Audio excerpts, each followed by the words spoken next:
लाहौर शाही किला कब बना, इसकी तारीख के बारे में किसी को कुछ खास नहीं पता, लेकिन यहाँ से मिलने वाली चीजों से लगता है कि ये किला 1000 साल से भी ज्यादा पुराना है। इस किले का जिक्र एक बुक लाहौर की तारीख में किया गया है। इस बुक में लिखा है कि 11वीं सदी में इस किले को तामीर किया गया और 1240 में इस किले को मंगोल ने तबाह किया। इसके बाद 1267 में सुल्तान रियासत-उद-दीन बाबर ने इसको दोबारा तामीर करवाया। 1398 में अमीर तामीर की फौज ने इस किले को दोबारा से तबाह कर दिया, जिसके बाद सुल्तान मुबारक शाह ने इसे दोबारा मिट्टी से तामीर करवाया। 1432 में इस किले के रकबे को रावी रिवर की तरफ बढ़ाया गया। फिर 1526 से मुगलों का दौर शुरू हुआ, लेकिन अकबर 1556 में आया और इसका दौर 1605 तक रहा। अपने दौर में इसने इस किले को ईंटों से बनाना शुरू किया। 1605 के बाद जहांगीर का दौर आया, जो अकबर का बेटा था। इसने मजीद किले को तामीर किया।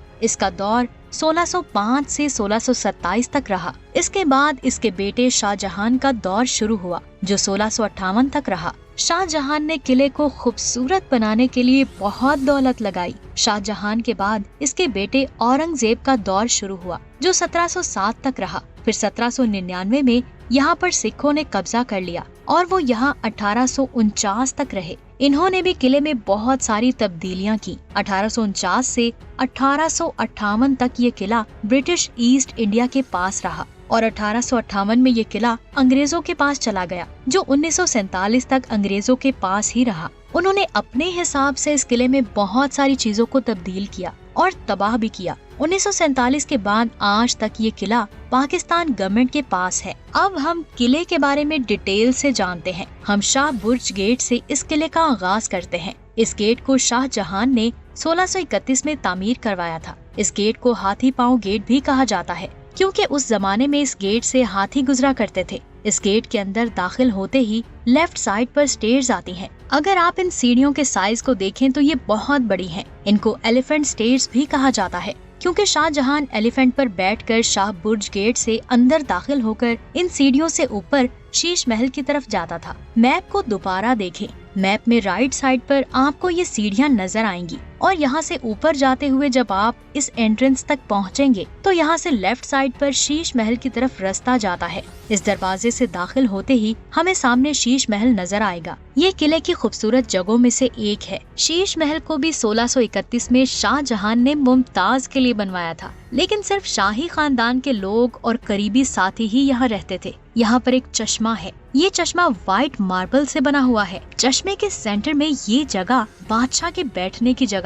जब आप इसे ध्यान से देखेंगे तो आपको व्हाइट मार्बल के बीच में खोदी हुई जगह दिखाई देगी। इस जगह पर नीलम, याकूत और बहुत से कीमती पत्थर लगाए गए थे। इन लोगों ने इन पत्थरों को यहाँ से उखाड़ लिया। इस कमरे को देखें। इसका नाम बंगला 9 रखा है, क्योंकि शाहजहां ने इसे 9 लाख में बनवाया था। इसकी दीवारों पर मुख्तलिफ तरह के गुलदान बने हुए हैं। इनके बीच में बहुत कीमती पत्थर लगे हुए हैं। ये नीलम है, ये रूबी पत्थर है, ये कच्चापन है और इसी तरह के पत्थर इस पूरे कमरे में लगाए गए हैं। यहाँ पर आपको येलो कलर की पेंटिंग नजर आ रही है। असल में ये पेंटिंग सोने के पानी से बनी हुई है। इसकी छत को देखें, जो बहुत ज्यादा खूबसूरत है।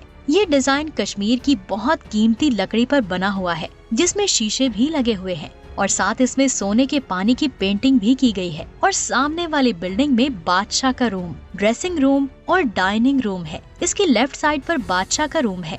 शीश महल के बाद वापस हम हाथी पांव की सीढ़ियों पर आते हैं। यहाँ पर आपको एक दरवाजा नजर आ रहा होगा। मैप में ये दरवाजा यहाँ है। ये रास्ता सीधा शीश महल के नीचे मौजूद बेसमेंट में जाता है। इस जगह को समर प्लेस भी कहते हैं, क्योंकि उस वक्त रॉयल फैमिली गर्मियों में यहाँ पर रहा करती थी। यहाँ की दीवारों में पानी ऊपर से आता था, जिससे बेसमेंट ठंडा रहता था। इस बेसमेंट को दुश्मन से छुपने के लिए बनाया गया था। अगर आप इसकी दीवारों को देखें तो इसके दीवारों पर आपको बहुत सारी पेंटिंग्स नजर आएंगी। इसके अलावा यहाँ ये सीढ़ियाँ आपको दिखाई दे रही होंगी, जो ऊपर की तरफ जा रही हैं। ऊपर एक कमरा है जिसमें लोगों को कैद किया जाता था। यहाँ मौजूद दीवारों को देखें।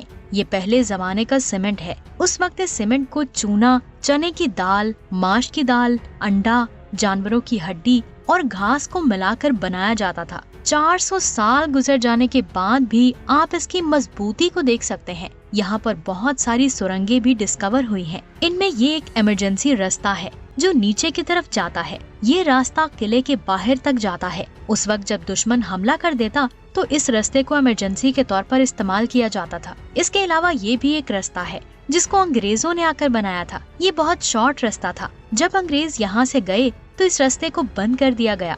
यहाँ ऐसी सुरंगें हैं जिनके जरिए इंडिया जाया जाता था, लेकिन इन सुरंगों को अब बंद कर दिया गया है। इसके अलावा ये बेसमेंट में कॉन्फ्रेंस रूम है। यहाँ सब लोग इकट्ठे होते थे।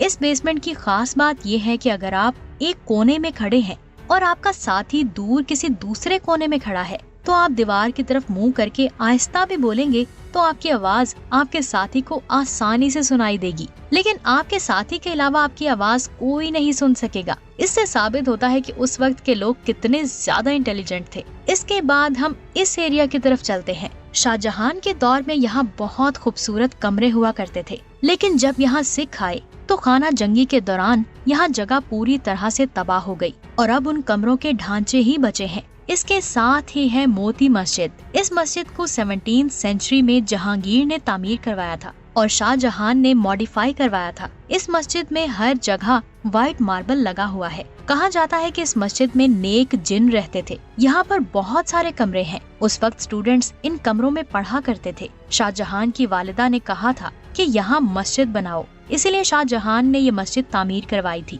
जब सिख आए तब उन्होंने इसे मंदिर बना दिया, जिसे मोती मंदिर का नाम दिया गया। सिखों के जाने के बाद इसे दोबारा से मस्जिद में तब्दील कर दिया गया।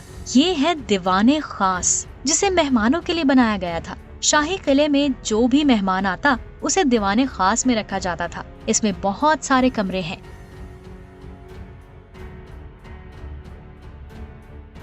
और इन कमरों में भी सुरंगें दरियाफ्त हुई है। एक सुरंग को आप यहाँ देख सकते हैं। कहा जाता है कि ये सुरंग बहुत बड़ी है। इससे आसानी से महल के बाहर से निकला जाता था। ये जहांगीर की आरामगाह है। यहाँ जहांगीर आकर सोता था।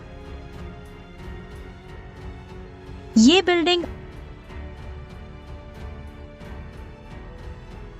और ये बिल्डिंग्स भी मेहमानों के लिए बनाई गई थी। इसे जहांगीरी अहाता कहते हैं। यहाँ बहुत सारे कमरे हैं। इन कमरों को देखने से ऐसा लगता है कि इन पर कलर किया हुआ है, लेकिन ऐसा नहीं है। इन कमरों में व्हाइट मार्बल लगा हुआ है और इन्हें देखकर ऐसा लग रहा है जैसे इन कमरों को कुछ टाइम पहले ही बनाया गया था। इस कमरे के बिल्कुल नीचे ये तहखाना है और ऐसे ही तहखाना बाकी कमरों के नीचे भी मौजूद है। इन तहखानों में भी बहुत सारी सुरंगें दरियाफ्त हुई हैं, जिनसे किले से बाहर निकला जाता था। इस किले में बहुत सारी सुरंगें बनाई गई थी। कुछ सुरंगें दुश्मन को चकमा देने के लिए बनाई गई थी, जो आगे जाकर बंद हो जाती। आज भी बहुत सारी ऐसी सुरंगें हैं जिनके बारे में किसी को नहीं पता और नहीं पता कि वहाँ शाही किले का कौन सा खजाना छुपा हुआ है। इस सारे एरिया की कंस्ट्रक्शन अकबर ने शुरू करवाई थी, लेकिन 1605 में अकबर के जाने के बाद जहांगीर ने इस एरिया की कंस्ट्रक्शन को 1617 तक कंप्लीट करवाया। जहांगीर अहाते के बिल्कुल साथ रानी धिंदा का महल आता है। ये राजा रंजीत सिंह की लास्ट वाइफ थी। इसमें से एक लड़का हुआ था जिसका नाम दिलीप सिंह रखा गया था। दिलीप सिंह ने ही कोहे नूर हीरा फाइंड किया था, फिर उसे पकड़कर ले गए थे। धिंदा के महल के साथ ही दीवाने आम है। 1605 तक अकबर इस जगह रहता था। 1605 के बाद जहांगीर का दौर आया। उसने इस सारे एरिया को जहांगीर अहाता बना दिया था। पीछे जिस जहांगीरी अहाते को मैंने एक्सप्लेन किया वो इसी दीवाने आम का हिस्सा है। जहांगीर के बाद इसका बेटा शाहजहां आया, जिसने शीश महल तामीर करवाया। शाहजहां ने इस एरिया को अदालत बना दिया। इसी अदालत को दीवाने आम का नाम दिया गया। यहाँ पर बादशाह खड़ा होकर फैसले करता था और नीचे आम लोग इकट्ठे होते थे और इर्द गिर्द शाहजहां के वजीर हुआ करते थे। इस मैप को देखें, हम यहाँ से शुरू हुए और हमने शाही किले को यहाँ तक देखा, यानी हमने शाही किले का काफी हिस्सा कवर किया। लेकिन अभी भी कुछ हिस्सा रहता है जिसको इस वीडियो में कवर नहीं किया जा सका, जिसमें म्यूजियम भी आता है। इसीलिए हम पार्ट 2 भी लेकर आ रहे हैं।